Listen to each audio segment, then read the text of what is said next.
కూడా తెలంగాణ ప్రజలు అంతకన్నా బలవంతమైనటువంటి వాళ్ళం కాబట్టి ఈ బనకచెర్ల అనేది అసాధ్యం, జరగది పని. రైట్, కిషోర్ గారు చెప్పండి, బనకచెర్ల అనేది అసాధ్యం అంటున్నారు, మరి మీ అభిప్రాయం ఏంటి?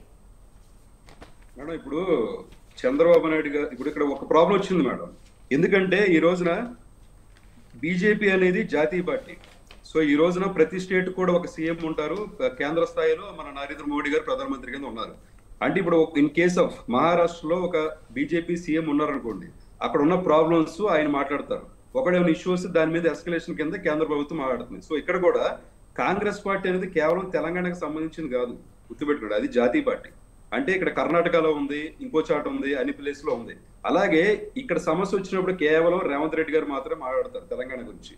కానీ అదే విధంగా తెలుగుదేశం పార్టీ కూడా ఒక స్టేట్ లో లేదు, తెలంగాణలో ఉంది, అండమాన్లో ఉంది, మహారాష్ట్ర కొన్ని ఏరియాలో ఉంది, ఆంధ్రప్రదేశ్ లో కూడా ఉంది. ఇంతకుముందు మహారాష్ట్ర కూడా మేము 3 సీట్లు కొట్టాం కార్పొరేషన్ లో, అంటే వాట్ ఎవర్ అదే పాస్ట్ అది. సో ఇక్కడ ఏం జరుగుతుందంటే ఈయనే జాతీయ ప్రెసిడెంట్ ఆయన, ఓకే, అంతేకాకుండా ఆంధ్రప్రదేశ్ కి సీఎం. సో ఇక్కడ ఏమవుతుందంటే రెండు విధాలా మాట్లాడినప్పుడు ప్రతి ఒక్కరు కూడా ఆయన పాయింట్అవుట్ చేసే పరిస్థితి వస్తుంది. సో అక్కడ అందుకే నేనేం చెప్తానంటే ఇక్కడ తెలంగాణ గాని ఆంధ్రప్రదేశ్ గాని రెండు కూడా చంద్రబాబు నాయుడుకి రెండు కాళ్ళు. ఎందుకంటే తెలుగువారు ఎక్కడున్నా, తెలంగాణలోనే కాదు, తెలుగువారు కర్ణాటకలో ఉన్నా, తెలుగువారు అండమాన్లో ఉన్నా, తెలుగువారు ఫారెన్లో ఉన్నా, వాళ్ళ అభ్యుదయం కోసం వాళ్ళ దాని గురించి కృషి చేస్తామని అన్నారు. ఇంతకుముందు లోకేష్ గారు మాట్లాడినప్పుడు కూడా నిజంగా బనకచెర్ల మీద ఏమైనా డౌట్స్ ఉన్నా, క్లారిఫికేషన్ ఉన్నా రెండు రాష్ట్రాలు కూడా చర్చిద్దాం.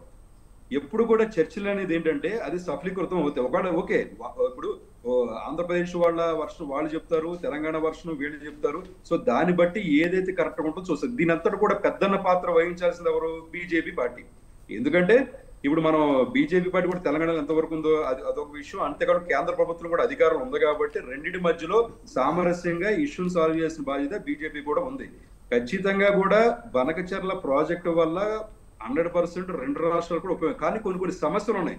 ఓకే, తెలంగాణలో ఎందుకంటే ఇక్కడ వర్షం నీళ్లు పడి ఇక్కడ 70% పాటు ఇక్కడ వరదలాగా పారుతున్నప్పుడు ఇక్కడ ఎక్కువ వాటర్ లేకుండా అక్కడికి ఎందుకు వెళ్తాయని చెప్పి వీళ్ళ క్వశ్చన్. కానీ అట్ ది సేమ్ టైం సముద్రంలో ఇప్పుడు వరద నీరు కలుస్తుందా లేదా అనేది సూటి ప్రశ్న. ఇక్కడ ఉన్న ఇంజనీర్ గారికి కానీ, బీజేపీ వాళ్ళకి కానీ, కాంగ్రెస్ వాళ్ళకి కానీ సూటి ప్రశ్న. సముద్రంలో వాటర్ కలిసేటప్పుడు అది ఎవరైనా వాడుకోవచ్చు. లోకేష్ గారు ఏమన్నారు? ప్రాజెక్ట్ కట్టుకుంటాం, ఒకవేళ వాటర్ వస్తే ఉంచుకుంటాం, లేదంటే మాకు అవద్దు, ఖాళీగా ఉంటది, ఏంటి ప్రాబ్లం అన్నారు. సరే, లేదు మీరు ఇలా మాయ మాటలు చెప్పి ఏదో వాటర్ ఎక్కువ వాడేసుకుంటారని చెప్పేసి కాంగ్రెస్ నాయకులు కొంచెం ఆవేశంగా ఉన్నారు. అలాంటప్పుడు దాని సొల్యూషన్ ఏంటి అన్నది పరిశీలించాలి కదా. ఈ ఇంజనీర్లు కూర్చుంటారు, లేదా కేంద్ర ప్రభుత్వం కూర్చుంటుంది, అటు ఆంధ్రప్రదేశ్ తెలంగాణ వాళ్ళు అందరూ కూర్చొని ఒకటి కాదు, రెండు కాదు, 4 కాదు, 10 చర్చలు పెట్టుకొని ఒక దానికి సామరస్యం చేసుకోవాలి. ఇప్పుడు మొన్న ఏమంటుంది బీఆర్ఎస్ పార్టీ? అసలు బనకచెర్ల మనకు వద్దంటే మీరు ఎందుకు వెళ్ళి అక్కడ సమావేశాలు కూర్చుంటారని ఎదురు ప్రశ్న వేస్తుంది. మన సమావేశాలు కూర్చుంటేనే కదా ఏది రైట్ ఏది రాంగ్ అని తెలుస్తుంది. ఇప్పుడు ఇంకుడు గొంతులు అన్నారు. మన 1995, 96 ఆ టైంలోనే చంద్రబాబు నాయుడు గారు ఎన్నో స్కూళ్లలో కానీ జన్మభూమి కార్యక్రమాలు కూడా ఇంకుడు గొంతులు తవ్వే పరిస్థితి కూడా తీసుకొచ్చిన పరిస్థితి చూస్తున్నాం.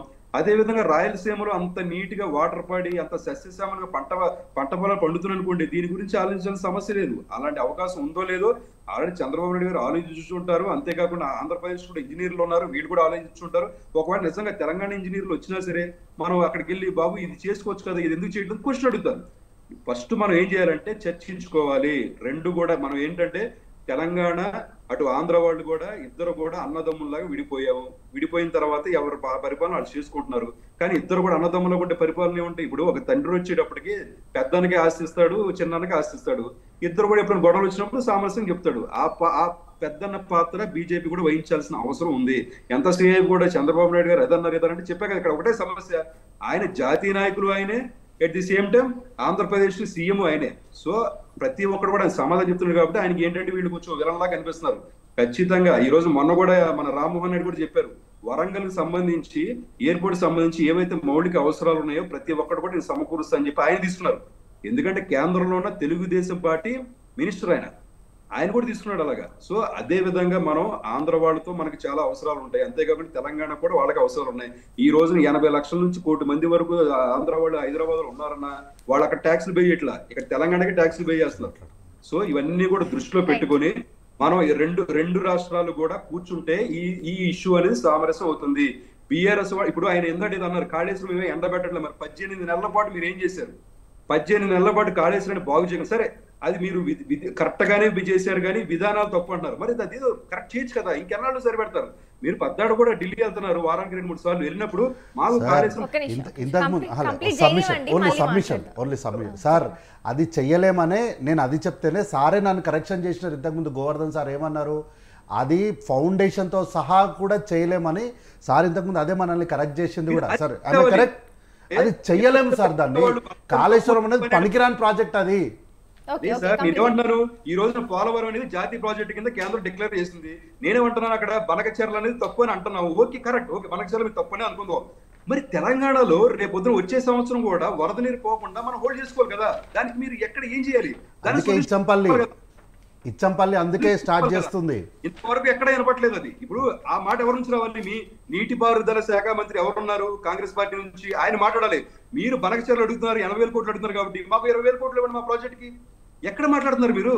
ఎంతసేపు కూడా వాడు పూచి బీఆర్ఎస్ దొంగ ఈడు దొంగ అంటున్నారు తప్పితే మీరేం చేస్తున్నారో చెప్పట్లేదు కదా. కాంగ్రెస్ పార్టీలో నేను సూటిగా చెప్తాను, వేరే విషయం కాదు.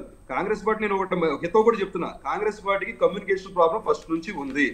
అది పైన కేంద్రం నుంచి వస్తుందా, కింద ముఖ్యమంత్రి దగ్గర నుంచి వస్తుంది, కమ్యూనికేషన్ ఉంది రేపు. ఎందుకంటే ఈ రోజున కాంగ్రెస్ పార్టీ నేను చెప్తున్నాను చూడండి మేడం, కాంగ్రెస్ పార్టీ అనేది ఆంధ్రాలో ఇదివరకు స్ట్రాంగ్ ఉండేది, తెలంగాణలో వీక్ ఉండేది. తెలుగుదేశం పార్టీ తెలంగాణలో చాలా స్ట్రాంగ్ ఉండేది, ఆంధ్రాలో వీక్ ఉండేది. ఇది ఇప్పుడు అటు అది ఇటు తారుమారైంది. ఈ రోజు తెలంగాణ వచ్చిన తర్వాత ఆంధ్రాలో ఒక సీటు కూడా నోచుకునే పరిస్థితి కాంగ్రెస్ దిగజారి, అంటే పరిస్థితి అలా అయిపోయింది.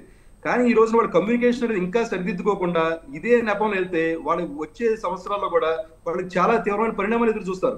ఈ రోజున ఉంది హైదరాబాద్ ఒకటిలో డౌన్, ఆంధ్రప్రదేశ్ డౌన్ ఉంది, ప్రపంచం మొత్తం డౌన్ ఉంది. మీరు చెప్పుకోలేకపోతున్నారు అది. రైట్ అండి ప్రేమ్ గాంధీ గారు. ఇప్పుడు